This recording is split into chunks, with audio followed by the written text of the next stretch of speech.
পূর্ণিমালা দেবমা। এটা কোন জায়গা? এটা বাদরাইপাড়া।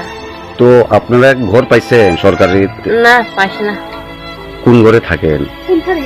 ওই তো এখানে থাকে।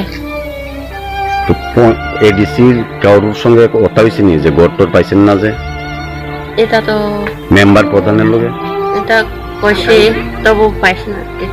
জব কার্ডও নাই, রেশন কার্ড নাই, এরকম কথা কয় আর কি। তো আপনারা ফ্যামিলি মেম্বার কতজন?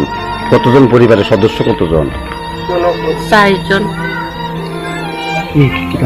ইনকাম কিটা আপনারা কিভাবে খান? ইনকাম তো ওই তো সবজি একটু টুকাইয়া খাই আর কি। জঙ্গলে কিছু নাই, জায়গাও নাই, জমিও নাই। জুম চাষক তো নাই দিলে?